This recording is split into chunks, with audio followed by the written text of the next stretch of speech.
Alors vous souhaitez revenir sur la loi du 5 juillet 2011? Voilà, je souhaitais revenir sur la loi du 5 juillet 2011 parce que je l'ai vécue. Hmm. Voilà, jusqu'à présent, je l'avais étudiée un petit peu. J'avais organisé des débats autour de cette loi, Ouais. auxquels les psychiatres ne sont pas venus alors que je les avais invités. D'ailleurs, je me demande s'ils la connaissent. Je sais que mon psychiatre, moi, ne la connaissait pas. Il ne savait pas que l'avocat était obligatoire. Alors pour moi, c'est le grand changement entre 1995 et 2015. Et le côté positif, ce sont les droits des patients. Alors voici mon vécu judiciaire au sein de ce CHS. Le 4e jour de mon hospitalisation, sans mon contentement, ça je ne le savais pas, mais bon, c'était comme ça, une personne du service administratif me porte un papier intitulé « Information et droits du patient ». J'apprends par écrit que je suis hospitalisée en soins psychiatriques sans consentement sur décision du directeur en application de l'article L 3212-1-2 premier du Code de la santé publique et aucun mot n'est mis sur cette décision. Alors effectivement, là je prends conscience que j'avais subi 72 heures d'observation sans en être informée. Alors, on m'informe de la liste des personnes que je peux contacter et des droits qu'il me reste, dont celui de prendre conseil auprès d'un médecin ou d'un avocat de mon choix. Alors, je vais passer devant le juge de la liberté ou de la détention et des libertés, je ne sais plus dans quel sens ça marche, et la présence d'un avocat est obligatoire. Donc là, j'ai beaucoup de chance parce que je suis adhérente à un réseau d'aide qui m'a permis d'avoir un avocat très très compétent et qui m'a rassurée parce que je ne savais pas quand je sortirais de ce CHS. Donc je suis passée devant la juge. Disons que j'ai appris le 10 mars que l'audition avait lieu le 11 mars. Donc il faut vraiment être en pleine forme pour réagir vite, il ne faut pas être trop délirant quand même. J'étais assistée de mon avocat qui m'avait conseillé sur ce que je devais dire. Parce qu'effectivement, si j'avais été seule ou avec un avocat qui ne m'aurait pas bien conseillé, la mesure n'aurait peut-être pas été levée. Donc je demandais que la mesure soit levée, acceptant d'être suivie par mon psychiatre de ville. Puis ensuite, c'est lui qui intervint en faisant remarquer que mes observations n'avaient pas été recueillies lors du transfert au CHS, ce qui est contraire à la loi. La mesure ne fut pas levée le lendemain. Mon avocat m'affirma qu'elle serait levée le lundi suivant, sinon nous ferions appel parce qu'il y avait eu un dysfonctionnement grave. Et cette information-là, elle a été soutenante pour moi parce que les psychiatres vous laissent, ne vous disent jamais quand vous sortirez. Donc que quelqu'un vous dise vous sortirez lundi ou sinon on fait appel, je me suis dit, comme j'étais sûre de cet avocat, je me suis dit je vais sortir lundi. Alors j'ai eu une sortie d'essai le vendredi, avant ce lundi donc. Mon médecin de ville me trouvait sortante, mais bon, comme la sortie d'essai s'était mal passée avec l'entourage, je suis restée jusqu'au lundi. Le lundi matin, je téléphonais à mon avocat pour lui dire que je souhaitais faire appel. La psychiatre demandait à me rencontrer en fin de matinée. Elle m'autorisait à sortir pour raison médicale. Je suis rentrée pour raison médicale et je suis sortie pour raison médicale. Comprenne qui pourra. Par contre, je n'avais pas la levée de la mesure par la juge. Je m'en suis aperçue quand j'ai eu mon dossier et je l'ai demandé à ce moment-là. Ouais. C'est embêtant quand on est dans un état d'urgence.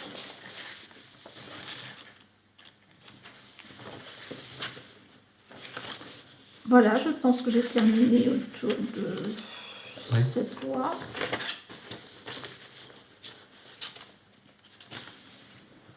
Bon, il y aurait beaucoup à dire, mais après, ça nécessite un débat. Tout à fait.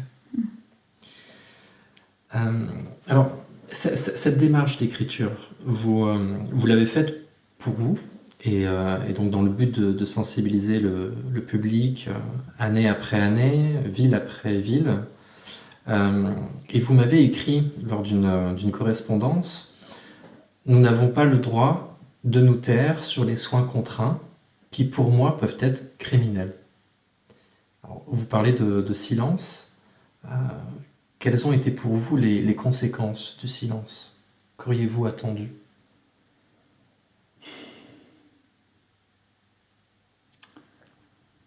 Bah, pour moi, j'avais besoin de débats autour de cette loi sur les soins contraints, enfin, sur les soins contraints. Pour moi, ça nécessite une réflexion quand même. Ouais. Les soins contraints.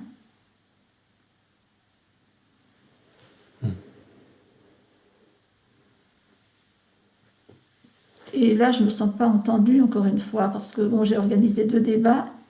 Les psychiatres ne sont pas venus, les élus ne sont pas venus. Donc, par contre, il y avait des psychologues. Alors là, ça me fait penser à la citation de Gérard Lopez, qui fait écho à ce que je pense. Le silence est une forme de complicité, jamais une position neutre. Ça, c'est pour les élus. Gérard Lopez, qui est donc Alors, qui est psychiatre. je ne sais pas s'il est psychiatre. J'ai lu, parce que j'ai recherché tout à l'heure. Il n'est pas directeur, on vérifiera. Je me demande s'il n'est pas psychologue aussi. D'accord. Mais bon, oui, moi je l'avais trouvé comme psychiatre, je pense, quand j'avais cherché.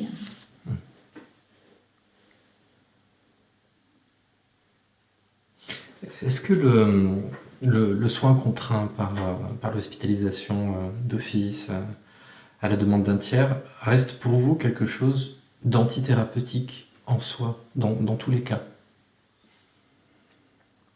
Pour moi, oui. D'une part, c'est une situation douloureuse pour le tiers. C'est pas évident de demander l'hospitalisation contrainte. Maintenant, bon, chacun est unique. Mais moi, je pense que la psychiatrie devrait d'abord chercher à connaître le fonctionnement de la personne.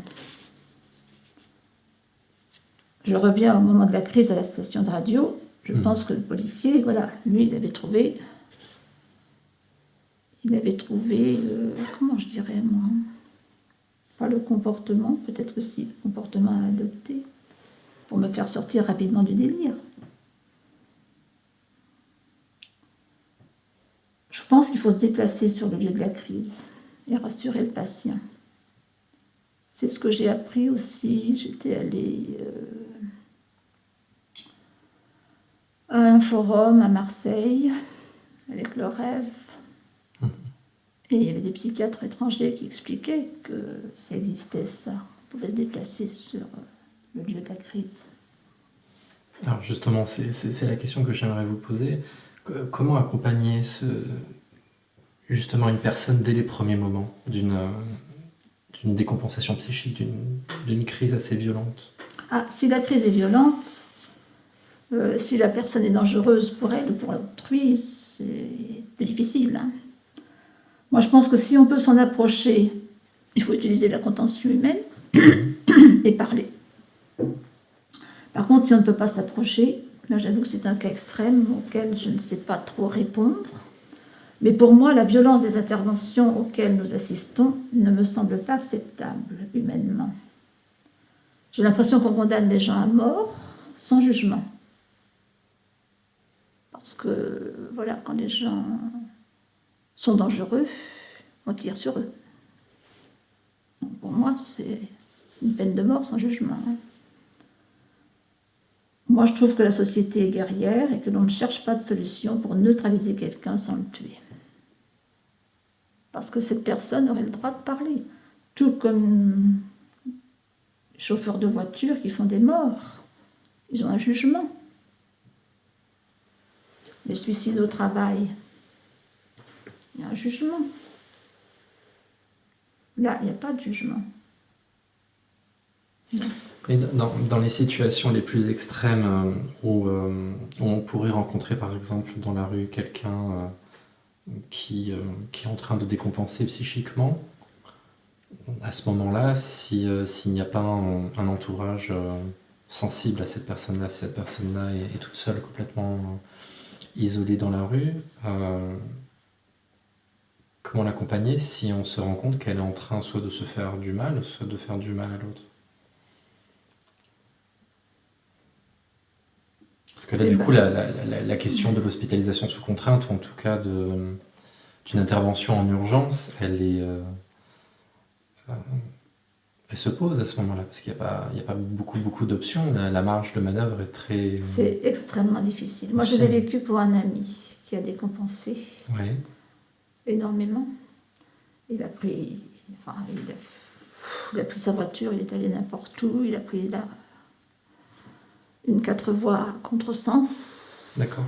Donc, ça a été très grave. Et le médecin n'a jamais hospitalisé sous contrainte. Le médecin, par contre, je pense qu'il avait confiance dans son médecin. Donc il allait le voir et le médecin a fini par le convaincre et lui dire maintenant il faut aller, il faut prendre un rendez-vous avec un psychiatre au CHS. D'accord. Mais moi je reconnais qu'on a pris des risques parce que moi j'ai accompagné donc voilà, on aurait pu signaler. On a pris des risques, il aurait pu causer un accident de voiture, il aurait pu se tuer. Mhm.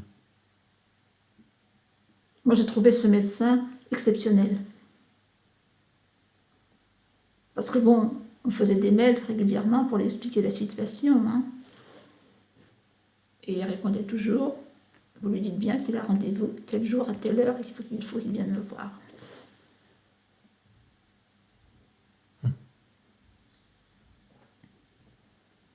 Je pense qu'après, c'est humainement comment on a peur, comment on panique ou pas, quoi. Comment on accepte de prendre des risques ou pas. C'est vrai que c'est une prise de risque. C'est pas facile.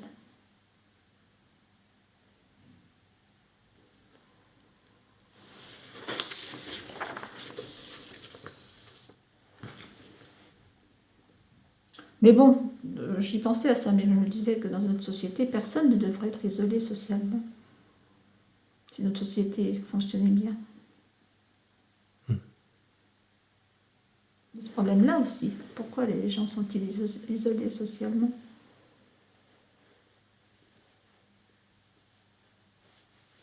On va y revenir tout à l'heure, justement. Alors, vous évoquez également dans les écrits que vous avez pu me faire parvenir le cas des familles auprès de qui les soignants demandent beaucoup d'investissement dans l'accompagnement des personnes fragiles psychiquement. Ce qui a été très malsain, dites-vous, vous concernant. Vous interpellez les professionnels en déclarant « Attention à l'ingérence de la famille dans le diagnostic posé. Que chaque membre de la famille soigne ses angoisses. » Est-ce que vous pourriez développer un peu cette réflexion? Disons que dans mon cas, je pense que je n'étais ni suicidaire ni dangereuse. Et je crois qu'il aurait fallu soutenir la famille. La famille paniquait. Ce que je peux comprendre. Mais bon, à ce moment-là, c'est aux soignants de rassurer la famille. Ouais. Mais tout le monde panique.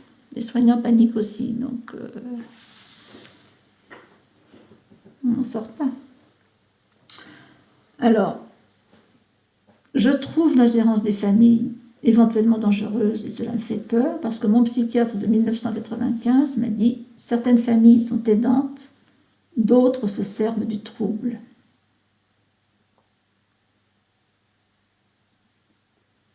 Et ça peut être dangereux de faire intervenir les familles. Moi, je pense que rien ne devrait être dit à la famille en l'absence du patient, qui doit être acteur, sujet de sa vie, et non un objet dont on parle en son absence, sans qu'il le sache. C'est le patient qui est acteur de son rétablissement. S'il n'a pas tout entendu, on le maintient dans la paranoïa. Et il se stigmatise lui-même. Il ne se sent plus dans un milieu sécurisant. Et je pense, comme Will, que la personne porte les problèmes de la famille. C'est le patient désigné. Je dirais même les problèmes de la société. Bien sûr que c'est inconscient. On ne fait pas exprès. Hein. Tout ça, c'est un fonctionnement familial compliqué. D'ailleurs, je trouve que la famille, c'est compliqué. Très compliqué.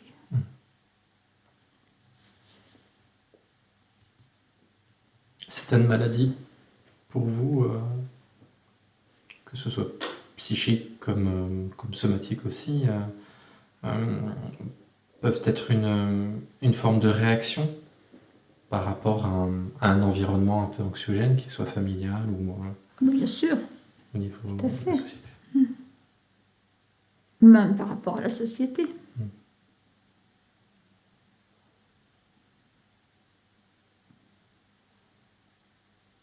On parle beaucoup de perversion. Je pense que voilà. Mais ça, je le dirai tout à l'heure aux soignants.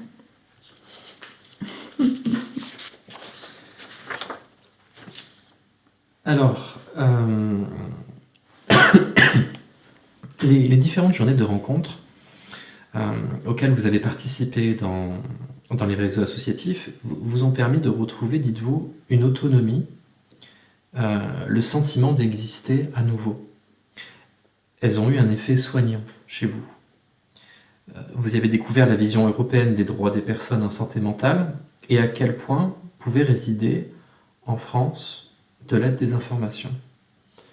Vous vous dites extrêmement choqué que ce soit des bénévoles qui assurent en partie le rétablissement de certains patients et vous avez le souhait que cette situation soit profondément reconnue et entendue. Et oui, je trouve que vous avez tout dit. D'accord. En l'occurrence, c'est vous. Je maintiens. Vous maintenez ce que je dis. Je maintiens ce que j'ai dit. Oui. Je suis même scandalisée de voir l'argent dépensé pour le lobby des médicaments alors que les bénévoles font un travail considérable sans être payés et que les subventions s'amenuisent de plus en plus. Donc, c'est un choix politique.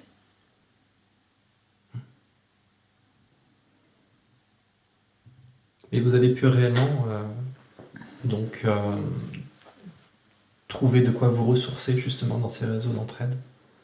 Vous pourriez revenir justement un petit peu sur tous ces différents réseaux d'associations, d'entraide qui existent et qu'est-ce que l'on peut y trouver Alors dedans? pour moi, il n'y en a pas tant que ça. Hein. Ouais. Mais Je ne me retrouve pas partout, moi. Hein. ouais. Mais les réseaux que vous avez vraiment, qui vous ont vraiment apporté quelque chose à un moment donné, qu'est-ce que ça vous a apporté ces lieux-là que vous n'avez pas réussi à trouver ailleurs?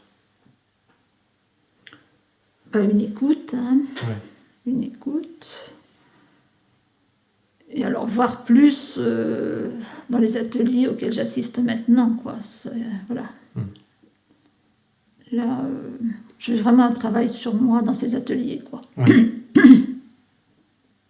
Enfin, c'est un travail d'entraide. Enfin, je sais pas, le fait que des usagers expliquent leurs problématiques, ça fait écho à ce qu'on vit et on comprend mieux, quoi. Donc, à partir du moment où on comprend, on évite de se mettre en situation de vulnérabilité.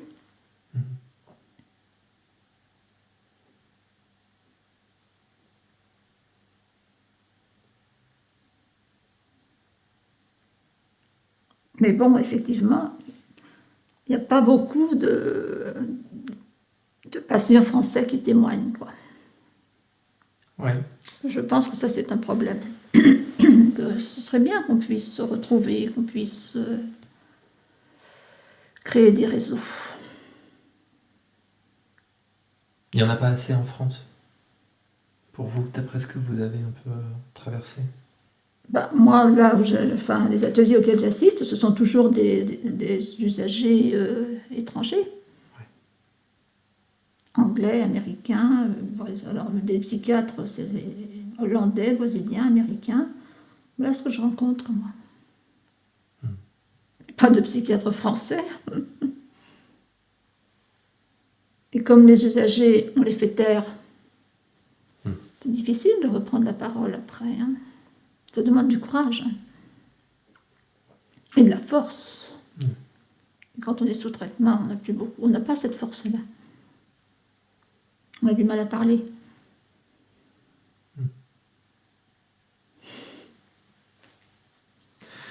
Justement, à propos du traitement médicamenteux, vous dites très inquiète de ce que vous appelez le tout médicament sécurisant.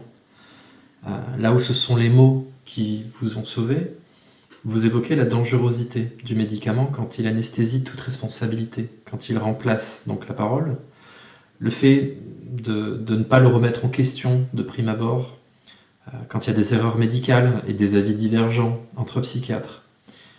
L'approche médicamenteuse reste une question alors, qui mérite nuance et subtilité tellement elle peut être vaste, mais vous allez jusqu'à dire que ce n'est pas la maladie qui vous rendait schizophrène, mais certains médicaments que vous preniez qui vous donnaient jusqu'à l'envie de vous suicider. Oui, alors je vais reprendre cette partie de mon témoignage, effectivement. Disons qu'après l'hospitalisation de 1995, j'ai repris mon travail toujours sous neuroleptique. Et c'était une vraie torture. J'avais l'impression d'être dissociée, qu'on avait sectionné ma sensibilité à vif. Enfin, j'étais vraiment très très mal. Dès que je rentrais à la maison, je dormais, mais je ne mettais pas le traitement en cause. Je me disais, bon, j'ai été hospitalisée, donc je suis malade, donc c'est normal.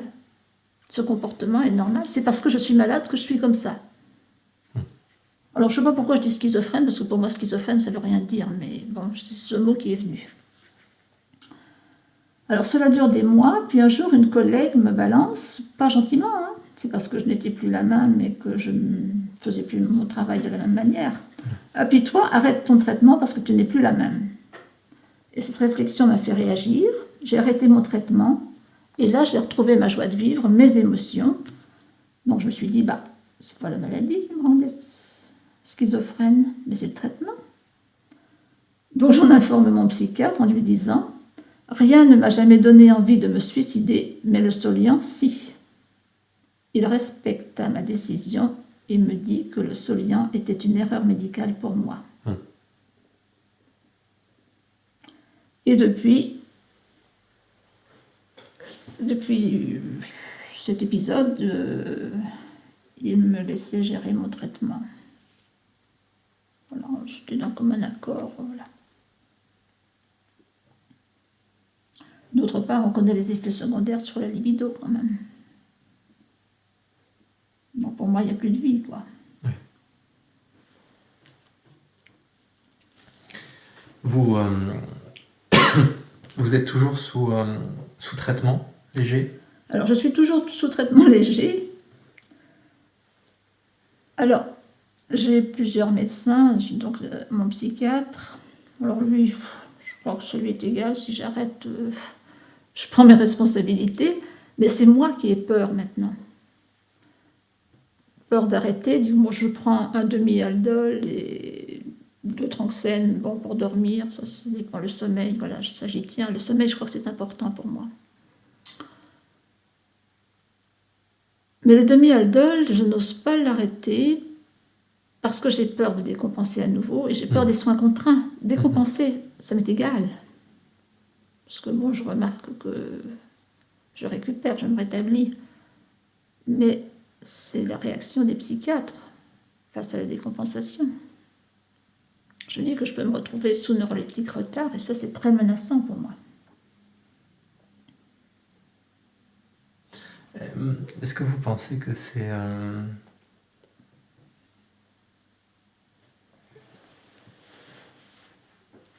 Alors, on va essayer de jouer entre guillemets un peu sur les mots, mais est-ce que ce que vous vivez psychiquement, vous en parlez comme d'une maladie?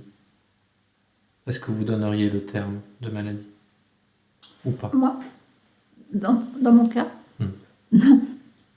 Au moment de la crise, oui. D'accord. Pas une maladie, voilà. Oui. Oui, comme une gastroentérite. Ouais, oui. Voilà, c'est ça. Mais pas une maladie au point de s'y identifier. Non. Parce que je remarque que, que souvent il peut y avoir cette distinction-là entre, par exemple, avoir une maladie somatique. Dans ces cas-là, on dit j'ai, et effectivement, ça dure un temps, mais on ne s'identifie plus après à cette maladie-là.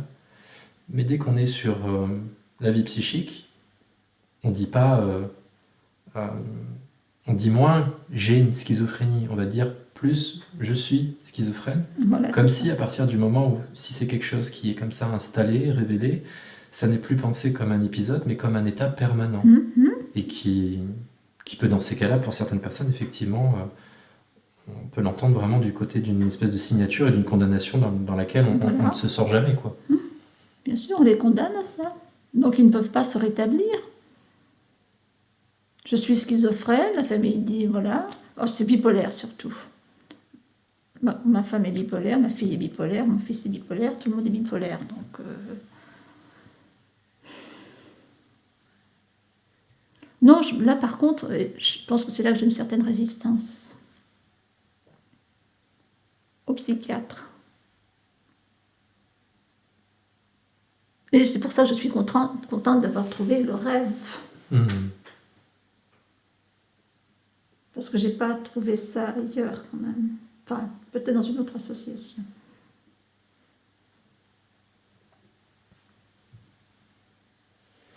Alors, il y a une petite question là, spontanément, que j'ai envie de vous poser. Est-ce que vous pensez, si on parle de, au lieu de justement nommer les termes de psychose, de maladie mentale, de personnes en situation de handicap psychique, si on parle juste de personnes en grande fragilité, en grande souffrance psychique, est-ce que vous pensez, parce que vous parliez de résistance, entre guillemets, de votre côté, mais on peut aussi entendre la résistance aussi du côté des soignants, est-ce que c'est quelque chose qui finalement, peut-être dans l'inconscient collectif, fait toujours peur? Est-ce que ces états de désorganisation psychique ou ces états de réorganisation psychique que peuvent avoir certaines personnes, est-ce que ça fait peur au fond? Et est-ce que c'est parce que ça fait peur que du coup on peut mettre énormément de résistance et que l'on peut un peu Ah oui, moi je crois que contourner ça fait ça peur. Hein. Je crois que ça fait peur. Bon, l'ami dont je vous parlais tout à l'heure, qui a pris la 4 voies à contresens, là, on l'avait condamné. On voulait le mettre en maison de retraite en unité fermée, alors que il s'en sort très bien. Heureusement qu'on a résisté.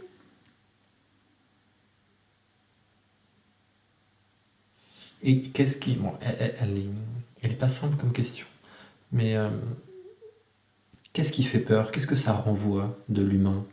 Que peut-être des fois, socialement, on n'a pas forcément envie d'entendre ou de voir. Qu'est-ce que ça révèle? Bah, ça révèle les pulsions, quoi.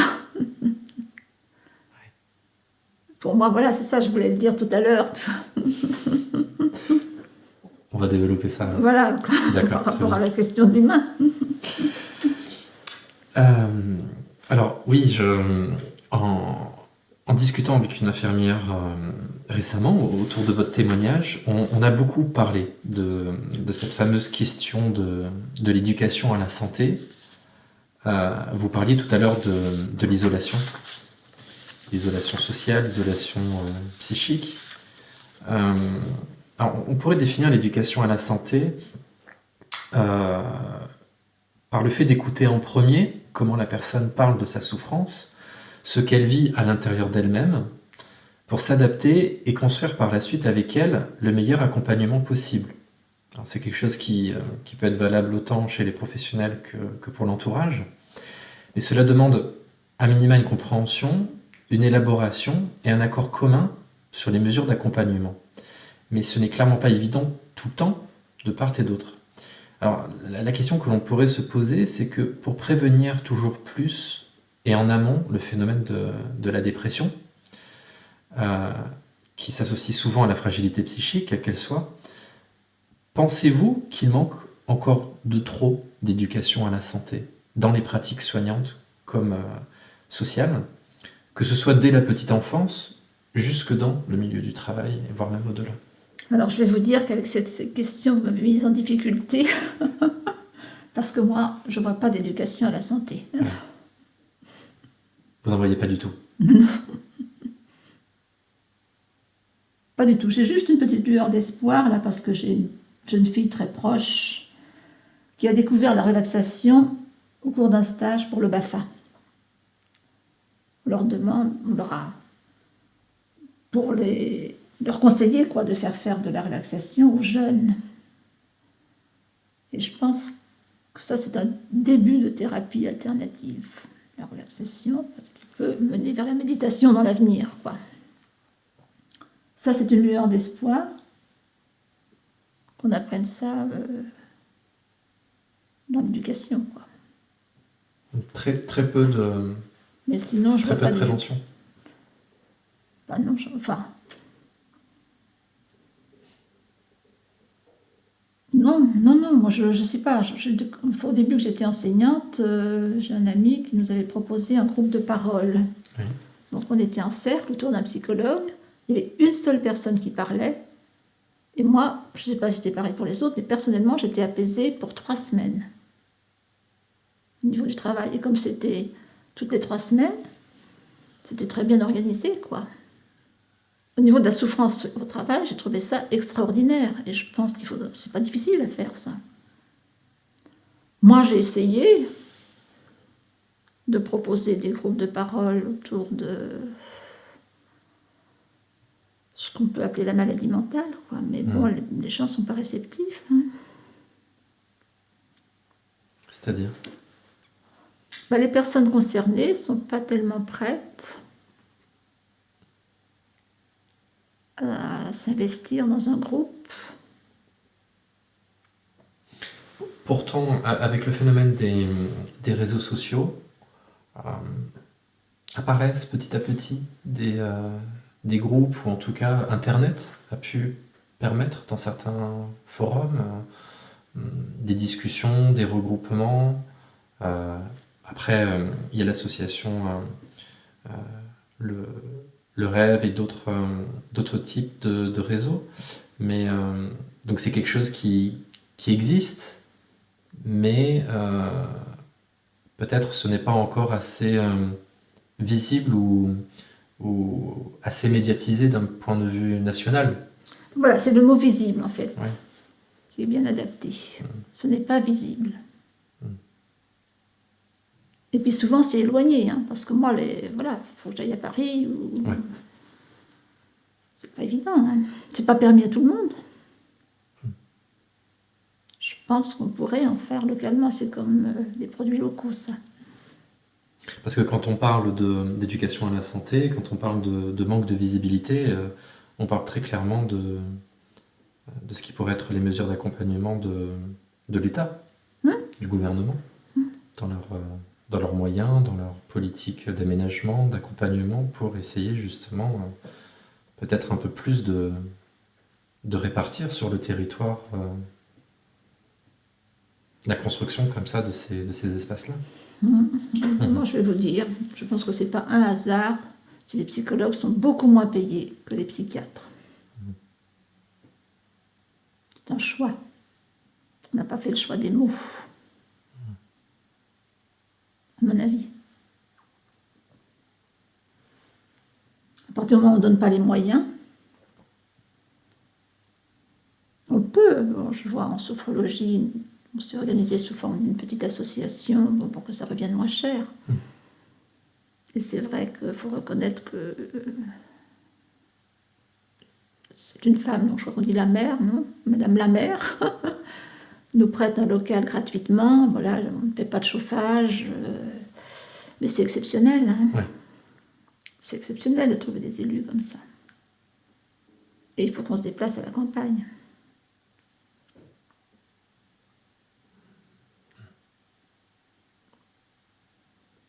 Mais pour moi, l'avenir, c'est ça. Oui. Mhm.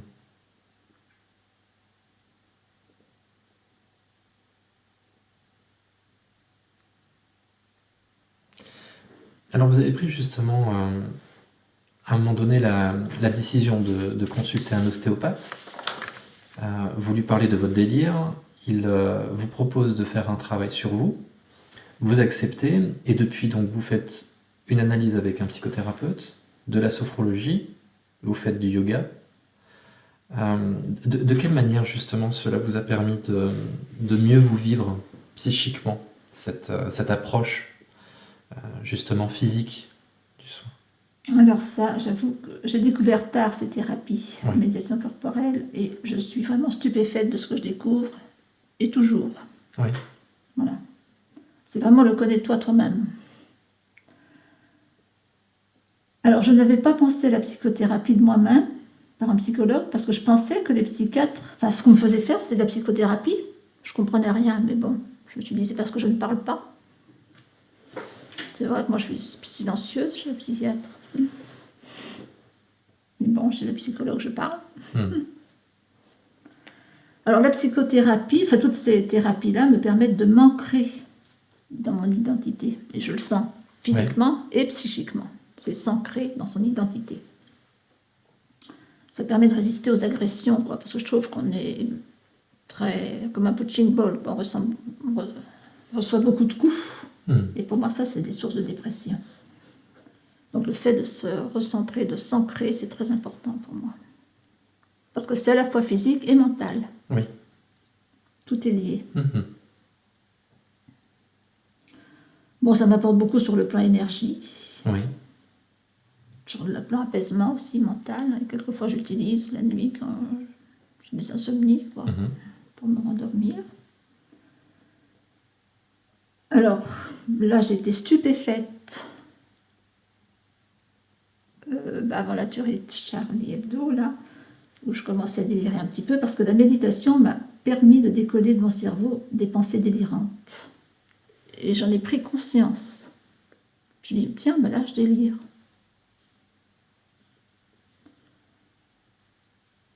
Et d'ailleurs, il y a eu un reportage sur Arte, c'était Vers un monde altruiste, D'accord.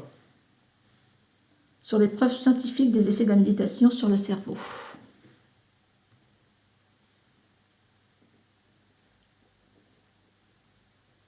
Alors, je ne sais pas si on peut le retrouver en replay parce que ça fait plus d'une semaine.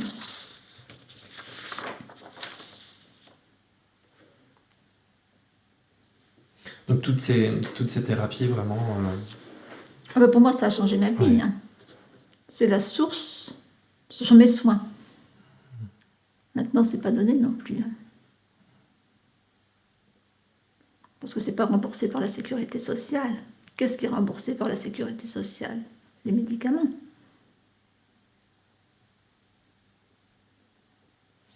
Il y a un exercice de relaxation, de méditation qui revient chez vous, que vous aimez bien pratiquer?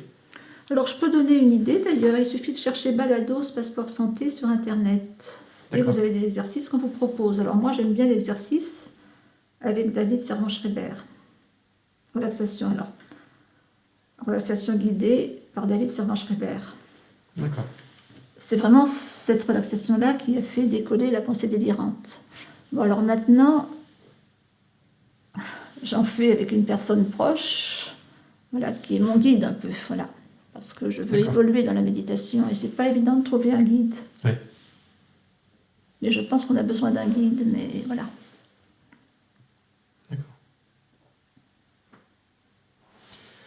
Au détour d'une de nos correspondances, vous avez écrit « Je pense que je me porte bien, mais quand on a été diagnostiqué psychotique, on a toujours un doute. » Aujourd'hui, avec le recul, comment vous vous sentez? Alors là, c'est Will Hall qui va répondre à ma place.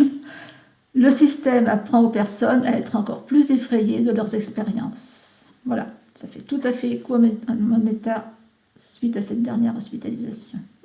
Oui.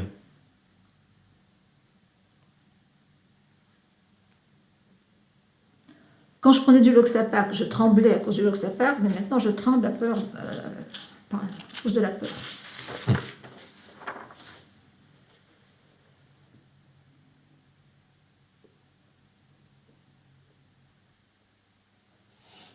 Quelle définition vous donneriez alors de l'humain?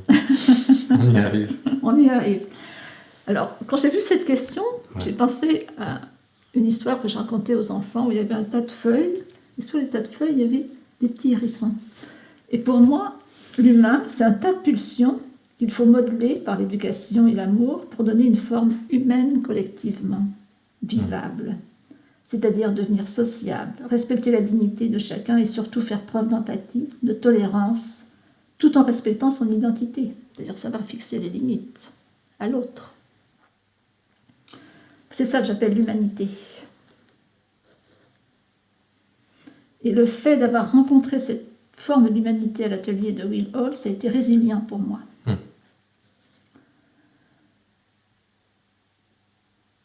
Pour l'humain, c'est tout. Voilà. Après, ce sera dans la conclusion, je pense. Vous dites être toujours dans la prise en charge. Et Il y a le monde, non? Oui. Oui, c'est ça, d'accord. Excusez-moi. Vous vouliez rajouter des choses? Le monde actuel? Oui. Ah Quel oui. regard portez-vous sur le monde Voilà. qui vous entoure? Ah oui. Et ben pour moi, le monde actuel est dans l'urgence. Oui. Parce que l'humain a deux faces. Une face négative avec ses pulsions guerrières, ce que l'on vit en ce moment. Et une face positive, l'humanité telle que je l'ai définie tout à l'heure. Oui. Et je pense que c'est pas un hasard si Mathieu Ricard parcourt la planète. C'est-à-dire? Eh ben, je pense que il travaille beaucoup en ce moment. Il parle beaucoup. Je pense qu'il veut faire ressortir, reste j'en parle plus tard. Vous pourriez nous resituer qui est cette personne? Ben, c'est un moine tibétain qui fait beaucoup de méditation. Et donc, c'est lui qui, c'est son cerveau qui est observé par un neurologue. Et justement, il dit que la méditation conduit à la bienveillance, à l'empathie, la compréhension de l'autre.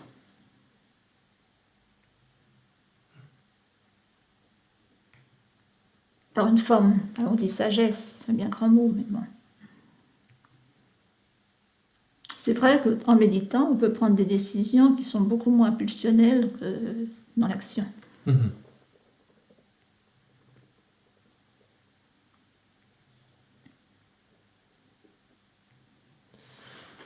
Alors, vous dites être toujours dans la prise en charge et non dans la prise en compte. Vous regrettez que votre psychiatre vous dise encore « Je ne sais pas si ce que vous écrivez est délirant ou pas ». Alors, qu'aimeriez-vous adresser aux professionnels qui accompagnent les personnes particulièrement fragiles psychiquement? Alors d'abord, je vais revenir sur ce que je disais. Je ne sais Ouais. pas si ce que vous écrivez est délirant ou pas. Mon psychiatre ne me le dit plus depuis que j'ai écrit un livre, D'accord. que je lui ai fait lire, et pour lequel il écrit une préface. D'accord. Bon, je n'ai pas commercialisé, je ne commercialiserai pas. Votre livre est terminé? Ah oui, Il repose sur l'écrit... en partie, oui, j'ai deux faces. Ouais. D'un livre qui se retourne. Un côté témoignage et un côté très personnel, que j'ai D'accord. appelé « Livre-moi ». D'accord. J'ai fait un jeu de mots. Voilà. Donc, qu'est-ce que j'aimerais adresser aux professionnels de santé? Eh bien, voilà. Mais d'abord, de regarder cette vidéo, en discuter éventuellement. Ils ont le droit d'avoir un avis différent. Ça, j'accepte. Moi, ce que je dis, c'est qu'avec un bon soignant qui dit les choses, le patient peut prendre sa situation en main et éventuellement se rétablir. Alors que si l'on prend la personne en charge médicalement sans lui expliquer son trouble psychiatrique, je pense qu'il n'y a pas de rétablissement possible. Je leur dirais de lire le petit article de presse du 20 octobre 2015. Les mots sont les plus aptes à guérir de la schizophrénie selon une étude américaine. Alors, je ne me rappelle plus du nom de l'étude, mais bon, je peux retrouver. Pour moi, les soignants qui ne nomment pas la perversion narcissique à la personne concernée font une erreur. Cela ne fait que renforcer sa toute-puissance et enfoncer la victime dans la maladie chronique. C'est vrai pour le conjoint ou la conjointe, les parents, c'est vrai pour les supérieurs hiérarchiques, les collègues, voire toute relation sociale. Par contre, lire ou entendre le pervers narcissique, fuyez-le comme la peste, n'est pas une solution pour moi. Et là, je pense qu'il y aurait un objet de recherche en psychiatrie. Et ça, c'est important pour moi. Oui. Alors, par ce témoignage, moi, je rejoins l'idée défendue par une psychologue que la question importante en psychiatrie n'est pas « qu'est-ce qui ne va pas chez toi ?», mais « qu'est-ce qui t'est arrivé ?» Et moi, j'ajouterais « comment prévenir ?» Donner une place à la prévention, être entendu avant le déferlement psychiatrique. Et puis je leur lirai le petit poème de Victor Hugo. Vous le gardez pour la fin. J'ai autre chose pour la fin. Vous voulez nous le lire? Je vais vous le lire tout de suite. Oui, je vais le lire aux soignants. De quel droit mettez-vous des oiseaux dans des cages? De quel droit ôtez-vous ces chanteurs au bocage, aux sources, à l'aurore, à la nuée, au vent? De quel droit volez-vous la vraie vie à ces vivants? La balance invisible a deux plateaux obscurs. Prenez garde aux cachots dont vous ornez vos murs. Du treillage au fil d'or naissent les noires grilles. La volière sinistre est mère des Bastilles. Liberté de Victor Hugo.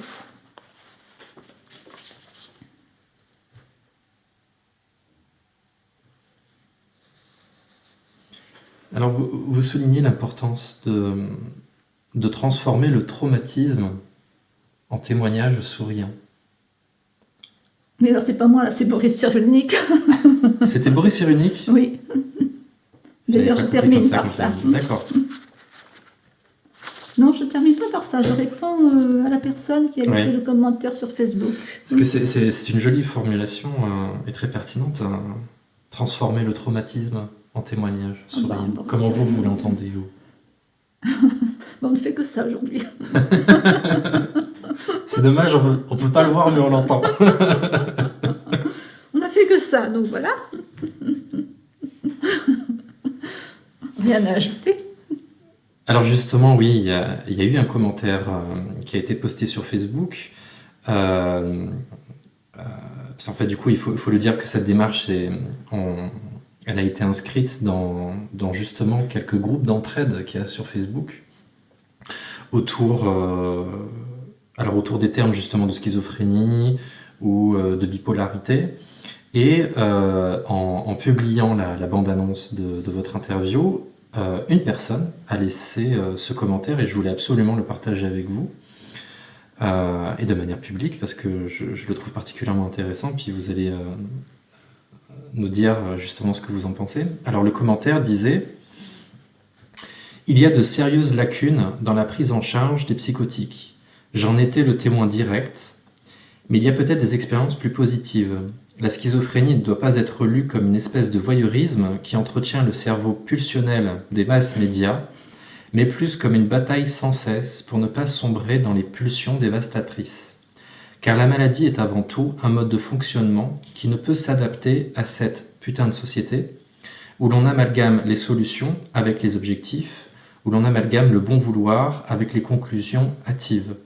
Le marasme actuel est qu'on s'efforce d'agréer des médicaments par centaines pour calmer les symptômes, mais on ne fait rien pour comprendre ce que veut exprimer le psychotique. Oui, la parole n'existe pas pour celui qui souffre chaque seconde, chaque heure. Les soins, ce ne sont que des médocs où la parole est peu entendue ou revue, car on est catalogué. Tant de choses à dire, à déclarer, pour au bout du compte se dire « est-ce qu'il existe vraiment des protocoles ?» Que des protocoles, mais où est le patient? Que dit le patient? Comment il voit ce monde? Je trouve qu'il résume bien ce que j'ai dit. On retrouve beaucoup de choses. Par contre, moi, je n'ai pas connu les protocoles parce que les droits du patient m'ont permis très vite de retourner chez mon psychiatre de ville. Oui. Donc je pense... Alors, c'est pas facile quand on est en soins contraints de changer de psychiatre. Et là, moi, je connais un réseau d'aide qui peut aider, mais voilà. Il ne faut pas hésiter à changer de psychiatre.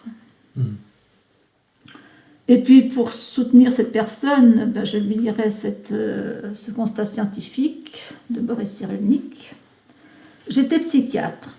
On nous a expliqué que quand on n'est pas bien, ça correspond à une chute de dopamine, qui est un neuromédiateur qui passe entre deux neurones. C'est un progrès fantastique parce qu'on le mesure. Conclusion logique, puisque la dopamine, quand elle s'effondre, vous rend dépressif, il faut que je vous donne une substance qui vous remonte votre taux de dopamine. C'est logique. Maintenant, je vous emmène au théâtre ou je vous emmène au cinéma. On va voir quelque chose qui vous bouleverse. Ensuite, on va aller au restaurant, puis on va discuter de ce qui vous a bouleversé. Puis, on va mesurer votre taux de dopamine après le cinéma et le restaurant. On va constater qu'un bon film, une bonne discussion, ont augmenté votre taux de dopamine encore mieux qu'une substance chimique. Alors là, on est dans l'absurdité. On fait résoudre par la technique alors qu'on peut trouver une solution par des relations humaines, culturelles. Voilà. Comme soin, j'ai choisi la deuxième solution et je demande que l'on respecte mon choix, tant que j'en ai les moyens. Parce qu'il faut les moyens. Oui.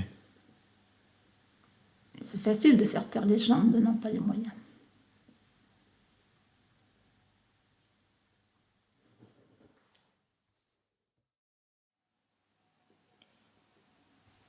Alors on arrive à la dernière question.